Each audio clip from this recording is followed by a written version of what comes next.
The 2019 reboot of Call of Duty Modern Warfare was an interesting game. Coming off the very mixed Infinite Warfare, it was no surprise that Infinity Ward would try to look back to something that they had success with in the past. I mean, just by name alone, the Modern Warfare branding is something that a lot of people, myself included, have had a lot of nostalgia towards, with all three games in the trilogy being ones that I'd consider to be some of my favorites. That being said, I was hyped for a return to that familiar setting, since I'll admit, I wasn't exactly the biggest fan of the futuristic Call of Duty shift, but at the end of the day, Modern Warfare 2019 was a solid return to form for Infinity Ward, and though the original games are still superior in a lot of ways, there's still things that the Modern Warfare reboot can be praised for. So with that, let's get into Modern Warfare 2019. Developed by Infinity Ward and published by Activision, the Call of Duty Modern Warfare reboot would release on October 25th, 2019 for the PlayStation 4, Xbox One, and Windows. The game would be well received too, as it would bring in $600 million in the game's first 3 days of its launch, becoming one of the best-selling games of 2019. It's also worth mentioning that the game would be nominated for a number of awards, which included things like Best Action Game and Best Shooter, and also take home a few things as well for things like Best Audio Design and Best Online Multiplayer Game. As with other Call of Duty titles, the game would also have a number of different editions for both digital and physical copies. Outside of the standard digital, you had the Operator Edition, which included the game, a prestige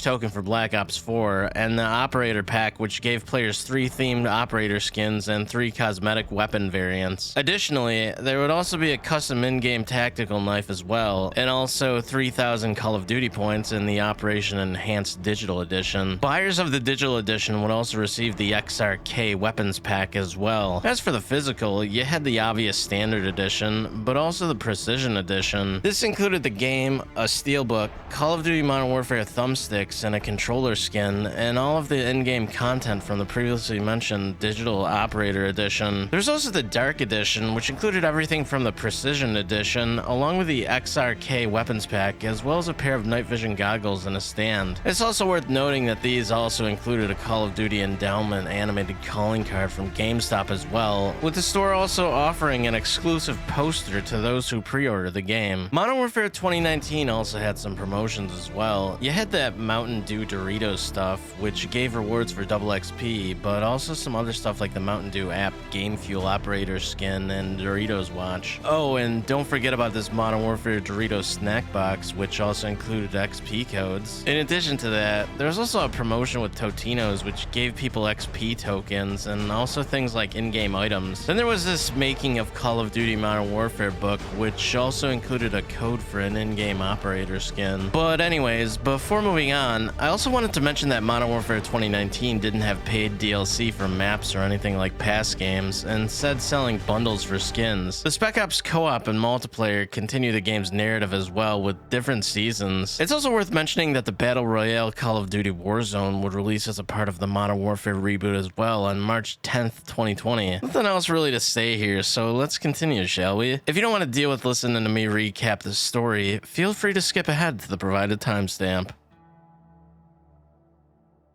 The opening of Modern Warfare 2019 begins with this dude Omar the Wolf Solomon, the leader of a group called Al-Qatala, giving a speech. We fight to remove all foreign power from our soil. We are Al-Qatala. We are the killers. We fight without sorrow. We wage war without sympathy. This is the only way to live and die. So yeah, the game starts out with a terrorist attack as the people on the video say they're Al-Qatala and they're fighting to remove foreign invaders from their soil, which is followed by the Modern Warfare title, and then we see a flashback 24 hours ago. We start this section as Alex, who we're going to be playing as in the mission Fog of War, flying on board a helicopter, being cleared to assault by a dude named Colonel Norris. This is followed by a woman named Laswell coming into the room and informing them that a guy named General Barkov sent a shipment of chlorine gas to his depot, but his mercs are preparing to move them into Urzikstan via convoy tonight as Alex repels in. From our insertion point, we go on taking some dudes out and then continue forward to scout a facility where we call in an airstrike, after which, going on to locate Barkov's gas. After dropping some dudes and taking care of an MG, we go on to a nearby building where the power's cut, which leads us being attacked by some dudes. Once we're done here, we go on to restore power and then enter a room where we swap a container, which comes up positive for the gas as we continue on to secure it and extract via truck. However, we're attacked. Back up!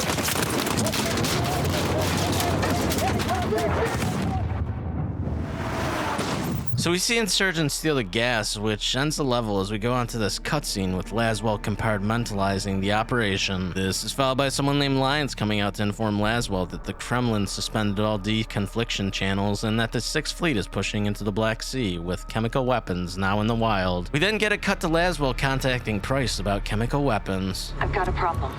Russians? Word travels fast. Chemical weapons have fallen into terrorist hands. They could be anywhere. Paris, New York. London. When can you brief? We just did. So with Price on board, we cut to London as we start the next mission, Piccadilly, where we learn about terror threat level being critical. In this level, we're playing as Garrick where we're on the lookout for suspicious activity when we go out and approach a van. However, it goes kaboom. We continue on, investigating the area and dropping terrorists, and after this, we go on to check a nearby Tonto building for hostages when we're stopped by Price who assists us as we move on inside, finding out that one of the hostages has a bomb vest. Get it off me! Please, get it off me! Soldier, I need you over here. Help me! Help me, I'm not one of them! I don't want to die. Please, I don't want to die. I want to go home. Look, open! I want to see my family. I want to see my... Can you help him? I'm trying. Let me see my girl! It's going off. I can't get it. No time! Help me! Help me! Wait! What are you doing? No!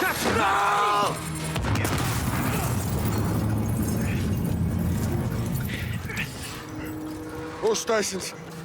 Room is clear. So this scene ends the level, and it's followed by a cutscene with Price having a chat with Garrick. We learn here that Garrick had been tracking the terrorist cell for weeks, having actionable intel, with Price following up by saying that Garrick's with him now. We then see the scene switch to Urzikstan with Laswell and Price having a conversation. We're informed here that Al-Qatala claimed responsibility for the attack on orders from the Wolf. Laswell goes on to say that Alex is in Urzikstan searching for the stolen chems. Price tells Laswell to get into contact with Commander Kareem to get the Liberation Force on Alex's side, as we see a woman named Farah asking Alex about a message from Price. Alex goes on explaining here the situation involving the terrorists stealing the shipment of Barkov's gas. 48 hours ago, terrorists stole a shipment of Russian gas. Only Al-Qatala would do this.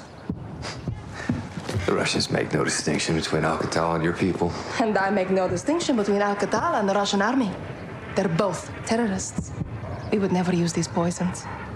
Then help us track it before they... Before they what? Take it to Europe? Or America? We live like this every day. Commander, it's time to go. Who is this? Alex, this is my brother and Lieutenant Hadir. You are CIA? He works with Captain Price.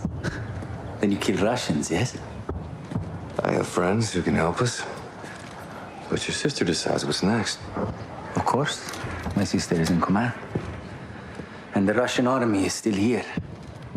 This occupation must end. That we can all agree on, yes? So Alex agrees to help them end the Russian occupation, and we're told that Barkov's men control the city. In the next mission, Embedded, we're playing as Alex again, following along with Farah, who tells us that they've got intel on Russian troop commanders who are in town and that we're gonna ambush them, which should also pull security away from their base, leaving it open to attack. We continue on, getting some explosives from her brother Hadir, and then go on to put on a disguise at the behest of Farah before concealing our weapon and going outside. We eventually hit up this point where we need to split up to get through a building, but first we gotta get a cinder block to sneak our way right past some dudes. After which, going on to drop a guard when we regroup with Farah again, where we see her contact may be compromised. This leads to her telling us to grab an oil filter to suppress our weapon, after which we flank some guards and take them out, going on into a nearby building where we drop some more guards, finding out that Farah's contacts are dead. However, she was able to get some explosives. This leads us now needing to go sneak into some helicopters to plant some of them. After this, we go back to Farah and then detonate the charges, hiding from some reinforcements that come rushing in. We rush on through the streets, eventually hitting this point where we gotta hide from some soldiers as they pass us by when we end up having to drop the ones that stayed behind. And then we go on, escaping to some tunnels. Alex says that Farah lost people here today, and she responds by saying that's the cost of war, and that they're gonna take Barkov's airbase so their deaths aren't in vain, which ends the level. And pretty much immediately begins a mission proxy war where we join Hadir upstairs and get a control for an RC plane rigged with C4 that we use to crash into a chopper. After this, we go to regroup where we head on into Barkov's airbase to clear some bunkers and then an armory. Once this is done, we continue to a gate that Hadir rams with a truck, and then we're yet again tasked with dropping another helicopter as we go onwards, clearing containers of threats. We eventually make it to the second armory, dropping dudes inside and resupply, going on to defend the hangar from an enemy attack. After some mayhem, we get to call in air support, which we use to eliminate targets, ending this section with a cutscene. So you do kill Russians.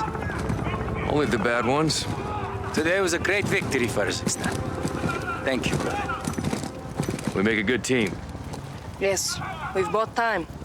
But Barkov will retaliate. So will we. This goes on to Price confirming that Alex and Commander Karim's forces destroyed Barkov's forward operations base, which temporarily limits Russian air capability in Urzikstan. He goes on to say that Garrick's intel allowed them to track the Al-Qatala cell responsible for the Piccadilly attack to a townhouse in North London, as the scene goes on to show that we're now in Camden Town, UK. In the mission Clean House, we're playing as Garrick as we go through a house, clearing it floor by floor. Not a lot to say here, but when we hit up and secure the attic of the place, we discovered that the last individual was going for a detonator. But not just that, we now have the location of the wolf as we go into this cutscene with Laswell explaining that communications were tracked to Ramazan Hospital in the Urzikstan where Omar's holed up. We learn here that Farah's forces are going to be tracking terror activity at the hospital while Marine ground forces are mobilized to advance on the complex to capture the wolf and interrogate him about Barkov's gas. We go on seeing Farah smoking a cigarette where we learn about Al-Qatala taking over the hospital. This is followed with the mission hunting party beginning as we learn we're teaming up with the Marines while playing as Alex. During this mission, we advance with Griggs and the Demon Dogs towards a hospital. But first, we gotta advance to an MG building and take it out. After this, we go on and regroup with Griggs where we hold our position while it gets lit up by some helicopters. Once they're finished, we push on into the hospital and go on to secure the lobby, advancing to the pediatrics wing and then going on to capture the wolf. We eventually hit up this door with a snake cam, seeing that he's about to execute someone when we sneak up behind him and go to capture the dude.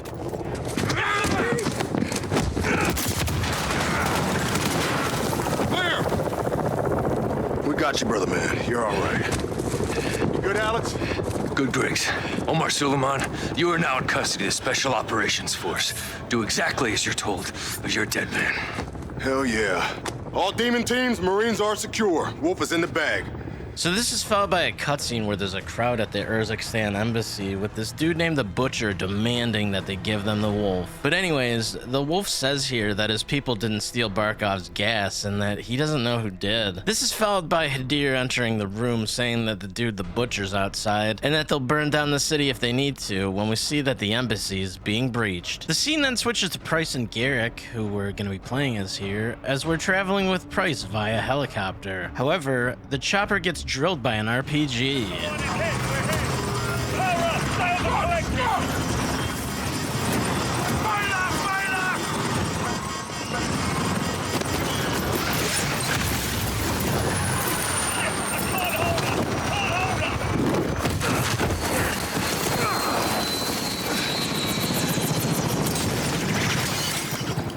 So after this rough landing, we go on to rendezvous with Echo Team, seeing the Butcher executing people as we move forward with Al-Qatala breaching into the place not long after. But anyways, once we get to Echo Team in the safe room, Alex tells Price that the ambassador is trapped, which is a no-go since the dude might be their way out of there. The only other thing worth noting here is that Price mentions that the wolf used to be on their side, which prompts a response from Hadir, who asks if he was a freedom fighter. So after this, Garrick is directed to manning some cameras with the objective of directing the ambassador to safety. Unfortunately, the dude gets killed. This leads us having to instead lead his assistant, Stacy, to safety through an area filled with hostiles. But anyways, after all of this is said and done, we head back to Echo Team and then continue onwards, escorting the wolf to a nearby compound. Once we're there, Wolf gets tossed into a room, and then we join Price and Farah on a rooftop to go on the defense as we look onto a cafe where we track some people, seeing a lot of activity in the distance as fighters move in. This leads to a fight happening as we drop dudes while illuminating a field with a mortar. Eventually, our position gets blasted, which leads us having to jump off of the roof when we see the compound gets breached as we end up needing to fall back to cover. After successfully defending against this wave, we go on to regroup with Price, where we resupply and pick up a designator that we use to mark targets to get blasted. We do some more defending and then end up being directed to a mortar house to clear it out. Once this is done, we head back, seeing that the enemies have made another push to the compound. But anyways, after we do some more fighting, we head back to the wolf. However...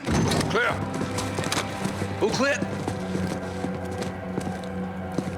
He's gone. So the wolf was rescued, which ends this level. This is followed by a cutscene with Farah explaining that the wolf is with the Butcher and that the terrorist cells in the city will hide him, which means they're gonna need to search every house for them. If they're able to escape, however, there's only one road out of there. Tariq al-Mat, the highway of death. And that there's a village nearby where she had sent Hadir and his fighters to prepare an ambush, with Alex and her also taking up positions to lie in wait for the wolf. So anyways, we're back to playing as Alex as we go to set up an ambush for the wolf, learning that Barkov had lost ground there, meaning they're also going to be a problem since they're going to want to take it back. This is followed by us going with Farah to a rooftop where Hadir gives us a big old sniper rifle, and then we go on to look for a signal near the highway as well as finding our allies. After which, we're pretty much just testing the rifle out, shooting some stuff, and then we watch the highway for activity when some enemy vehicles come out that we end up scouting. We see them go on top of a building, and then we take them out and then cover our allies after as they go and put bombs on a truck blocking the road as we wait for the enemy to get close to detonate it and open fire on the enemy convoy. Not long after this, enemy reinforcements come, which leads to us needing to disable their vehicles. However, the enemies end up rushing in anyways as we try to survive the wave. After we take these guys out, we see some mortar strikes, which leads us needing to drop them. And once this is done, we end up having to take out a truck rigged to explode before it could get to us, going on to resupply after, and then heading back where we find out that Captain Price has reached out to us via radio. We go and make contact with the dude who tells us that the wolf had fled the city when a guy next to us gets sniped. This leads us needing to take the sniper out, as well as some more mortar teams after. However, some planes instead come and blow everything in the distance up when we then get the objective of stopping a Russian assault. Unfortunately, they're able to get to us when we need to go to help Hadir, discovering that he has Barkov's gas in the back of his truck as he detonates it and releases it into the air. This leads us needing to go and get a gas mask. However, Alex passes out when Hadir comes out and puts a gas mask on him and drags him to safety. This is where we find out that Hadir was actually the one who stole the gas in the beginning of the game, when the level ends with a new one called Hometown immediately beginning, where we're brought back to a flashback 20 years ago. In this section, we're now playing as a young Farah who's trapped under some rubble. She looks around, finding that her mom is dead while searching for an object to attract attention to be rescued. Farah is then reunited with her father after being pulled out of the rubble, which leads to them heading back home to find Hadir with some chaos happening on the streets. Along the way, however, soldiers begin to execute civilians and then release a gas into the air. They do end up making it to their home, going on to prepare their escape when we grab a cell cell phone off of a table as we follow Farah's father when a dude enters a house, which leads to a struggle that ends with Farah's dad getting shot. We go on and hide after this before picking up some random weapons around the house to attack the soldier with. Unfortunately,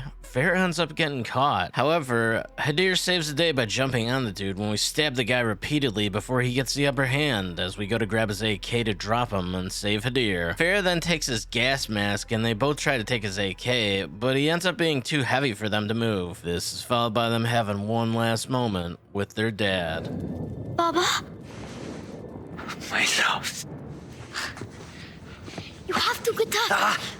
I can't. I can't go with you. What do we do? You survive. Whatever it takes.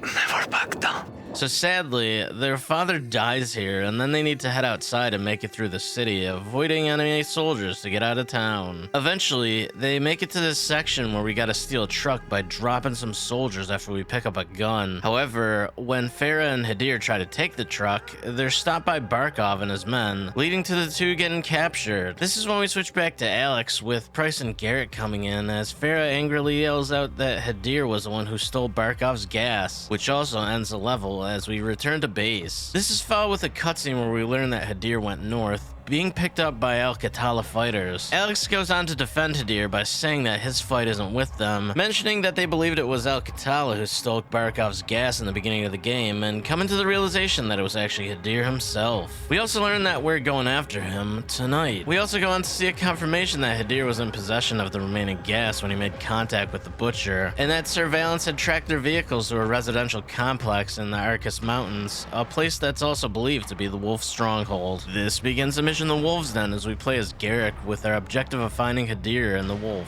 touching down via helicopter and going on to eliminate hostiles in a guardhouse. After we clear the room, we go on to breach a gate and regroup at a front door where we end up cutting the power as we continue our search, going floor by floor to clear hostiles. After clearing the place, we head back downstairs with Price, discovering that the Wolf is in a tea house underground. This leads us uncovering a trap door to the location as Alex and Farah head down. However, as they descend, an explosion happens, which ends with them being separated from Garrick and Price. So with this section, we switch to playing as Alex, exploring the tunnel to this point where the enemies light some fuel and cause a big old fireball to incinerate the way, causing us to need to crawl to get through. While moving forward, we hear Hadir yelling, pretty much saying to Farah that the Al-Qatala will help them before he goes silent. But anyways, going on further, we come across an MG, which leaves us taking it out using a Molotov cocktail as we head around to flank it. After this, we head in further. Unfortunately, Alex gets knocked to an even lower floor as he's separated from Farah, which leaves him needing to find a way back up the mineshaft alone. However, the enemy eventually sets the mines on fire as Alex tries to make his way back up the mineshaft. While nearing the top, he climbs up a ladder that ends up breaking, but Farah is able to save him from falling as they reunite and continue onto a room where they find the Wolf strapped up with explosives. Farah drops the dude, and then we end up having to disarm explosives, which ends the level after. The following cutscene has our crew back at base, learning that Hadir and company are on the move. We also learn here that Command has redesignated Farah's forces as foreign terrorists, and that they'll be treated like hostiles as we part way with Alex going to Urzikstan to stay with Farah's army. This scene is followed by a flashback 10 years ago where we start the mission captive with Farah in a cell where she's awoken by Hadir. We find out here that he had stolen a key which he tosses to Farah when General Barkov comes in and takes her to another room where she's interrogated as he repeatedly asks who Kareem is. After surviving this section, Farah's knocked out and taken back into her cell where Barkov tortures her, asking her where the stolen key was. Farah says here that she doesn't know where it is, which angers Barkov into getting rough. However, an explosion interrupts him, which leads to Farah making her escape from her cell where she goes on to free some other prisoners upstairs, and then uses the key to unlock a weapons locker. After this, she searches for where Barkov took Hadir and the others. Eventually, she gets to this door where she's knocked out by a dude when Price comes in and saves the day. Don't shoot!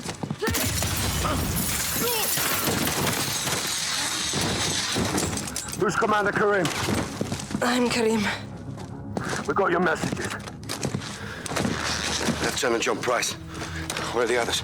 This leads to her continuing on with Price and some other SAS soldiers, where they end up freeing Hadir and some other prisoners, which ends a level. This is followed by a cutscene with Price talking to Hadir and Farah, with them saying their revolution begins, before a cut back to the present with Laswell and Price talking about how Hadir took the gas to Russia with Al-Qatala's help. We see them go on talking about Price taking an unsanctioned business trip to Russia with some old comrades as we go into the next mission, Old Comrades. We begin this level by looking down a street where we see the butcher who we're gonna follow to get to Hadir. However, we gotta grab a weapon from Nikolai first. So after this, we follow Price down to the streets and take some guards out, going on to find the butcher who ends up running. This leads us to need to chase him when eventually, dude gets hit by Nikolai.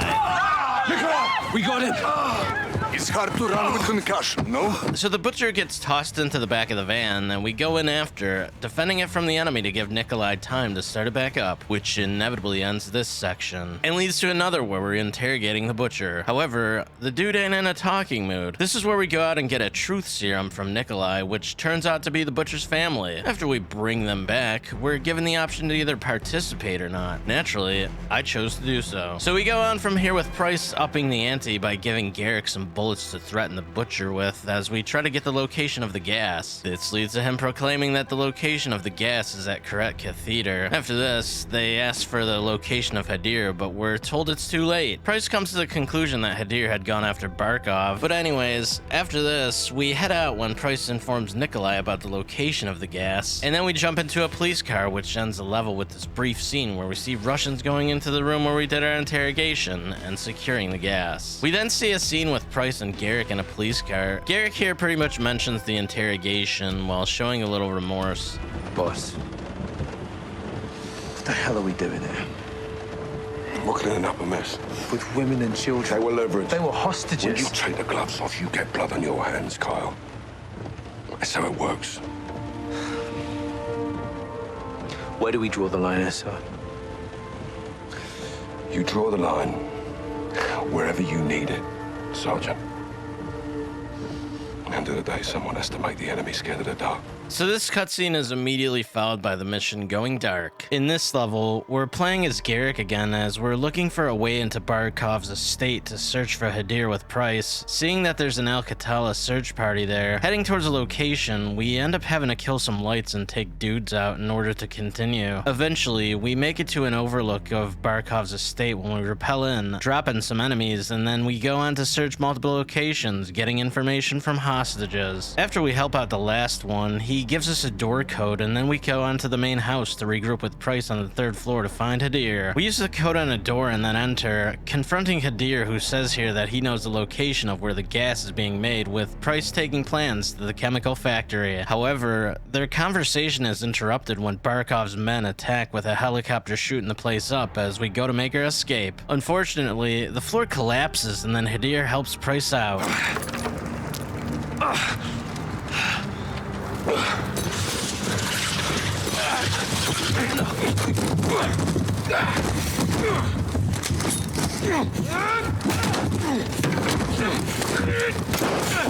We have to go now. You just keep your gun on the Russians. Help Garrick uncover. You done in, Sergeant? On your feet, we are leaving! But anyways, we go on from here to make our escape through a north tunnel. When we finally get there, we narrowingly avoid getting blown up by a helicopter, which ends the level with Hadir being grabbed by Garrick. This is followed by a cutscene where Hadir essentially says for Price to give the plans to Farah, and then Laswell comes in and says they're handing Hadir over to the Russians. However, Price says that he's keeping the intel. We then see the scene go on to this point with Price meeting Farah. Price says here that Hadir was handed over to the Russians, but he has the plans to Barkov's factory where the gas is located. Price asks for help here, and then Farah agrees. We then see Price lay down the plans for the mission before beginning the final level, into the furnace with a bang. During the opening, we begin as Alex, going in with the objective of reaching the lab facility while marking targets to get blown up along the way. Eventually, we hear Barkov's in the place when a helicopter comes out, which leads to us making sure it gets destroyed. After which, we push up to the lab entrance and head on to grab a detonator and charges from Nikolai. From here, we go on to reach the furnace of the facility. However, before we could get there, we have to drop a juggernaut. Once this dude is taken care of, we continue continue on as our allies plant explosives throughout the place when we see that our detonators messed up with an error message. We then go on to the scene between Farah and Alex, where the latter agrees to stay behind and sacrifice himself to make sure the gas gets destroyed. Someone needs to light this fire, and someone needs to kill Barkov. And you can't do both. I've had an assignment my whole life. This is what I believe in. Give me the order. You are a freedom fighter, Alex. You're a born leader, Farah. Say the word.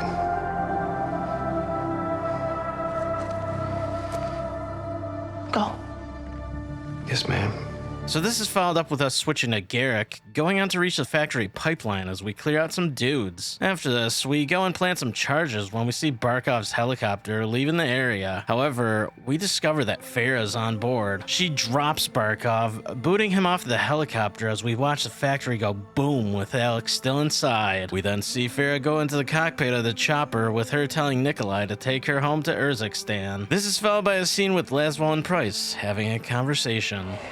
Tea. Yeah, well, I'm a long way from a proper pint. Russia disowned Barkov. Well, they didn't have much choice, did they? He's dead. You took a big bite out of that problem, John. For now. But left unchecked. It won't be. General Shepard pulled the files you asked for. What exactly is this about? A task force. We already have loose ends. Then I will tie them. I can fund assets, not outlaws. Enjoy the tea, then. Sakayev wants Barkov's throne. I almost buried him in Pripyat with Macmillan. That was the father. This is the son, Victor. Lovely family. They're big fans of Hadir's. Well, that would explain why he's still alive. They're gonna get him out. They give me what I need.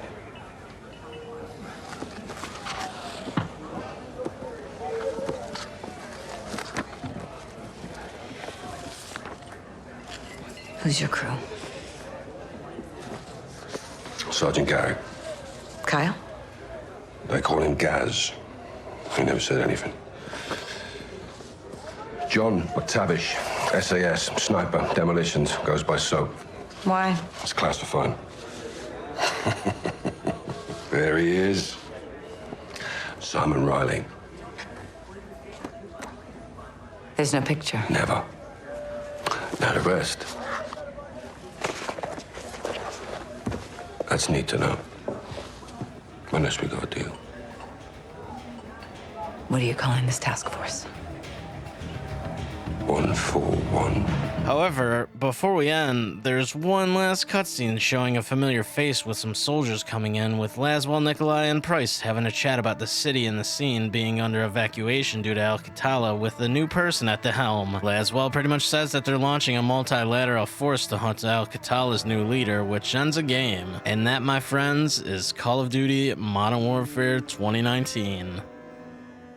Summarizing my thoughts on the Modern Warfare reboot campaign, there's a lot that I still like about this game and a lot of things that I don't like. And even though I don't think it's as good as the original, it's still a fun game for what it sets out to achieve. The whole chemical warfare thing is probably not going to seem as strong if you compare it to Call of Duty 4, where it was all about nukes. But even then, I think the game is fine for what it is. And there's still plenty of great levels and a lot of throwbacks to the original that I can still appreciate. If I was to point to any levels in specific that I really liked, honestly, I'm gonna point to some of these levels where you get to use the game's night vision goggles. Even the most simple one, Clean House, looks insane when you first see it and really holds up as being an overall visually stunning level. It's the same deal with the Wolves Den when you're going through the initial building as Garrick, and also Going Dark where you're infiltrating into Barkov's estate. Really, just everything about this atmosphere is incredible and seriously impressive for just how good this game looks. Everything from the cutscenes and the levels and weapons and all of the environmental environmental details just look fantastic. What's also crazy is that I played through the whole game without realizing that there was dismemberment as well. It shocked me when I was sniping dudes and seeing their limbs get blown off because I honestly didn't really notice it at first. It's crazy because it's bloody too. I still don't know if it's on the same level as something like Black Ops or World at War, but it is at least noticeable enough if you're hitting enemies with a sniper rifle. And compared to Call of Duty Vanguard,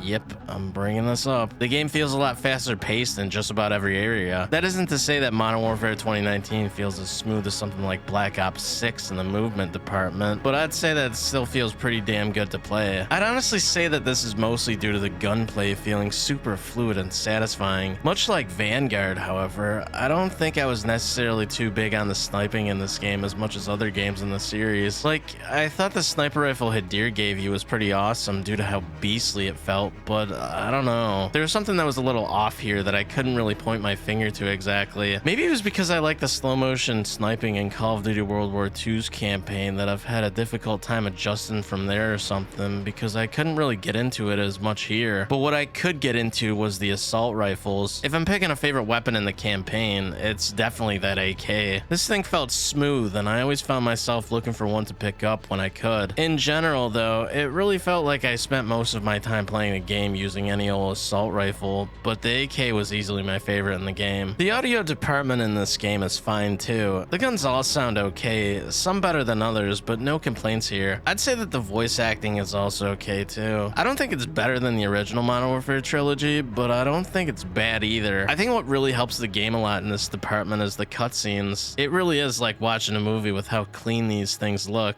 And lastly, I don't know. I don't think that the game's soundtrack is that great if you compare it to any of the original Modern Warfare games. If I had to point to one track that I thought was good, I'd say Danger Close. Not a lot else to say otherwise. It's just not my favorite Call of Duty soundtrack, personally. But anyways, we have one last thing to talk about before concluding, and that's the flaws of the game. So I'll just straight up say that I don't have too many complaints about Modern Warfare 2019. I don't think the narrative hits the same as the original, but that's not really too bad of a complaint. I think the game does a lot well, and there was a lot of good foundation set within the return of the Modern Warfare sub-series. My only complaint is that I think the soundtrack is a bit lacking. Like I said, it's not terrible, but it doesn't feel nearly as epic or interesting as the classic entries. I mean, I can go back and listen to the old soundtracks and just be amazed at how well they hold up, but here it's like, Not exactly something that breaks a game or anything, but I feel like it could have been much better. That's all I really had to say here. I had always planned on coming back and making a video on Modern Warfare 2019 at some point, but I had to get that original trilogy out of the way first. That being said, I think going back and revisiting this game was a good time. I don't exactly think that it's the best Call of Duty or anything, but it's nowhere near the bottom either. I still think that I enjoy it far more than stuff like Infinite Warfare and even some stuff that came after, like Vanguard. But for what it's worth, the game is pretty smooth, and that's something to give praise towards. All things considered, if you look at it from the standpoint of when it first came out in 2019, yeah, it sleeps ahead of a lot of the other 8th generation Call of Duty games, and that's something I can appreciate. But either way, the Call of Duty Modern Warfare reboot was a good entry. Maybe some of the revisions aren't as spectacular as the original, but it's still a solid game and one worth diving into.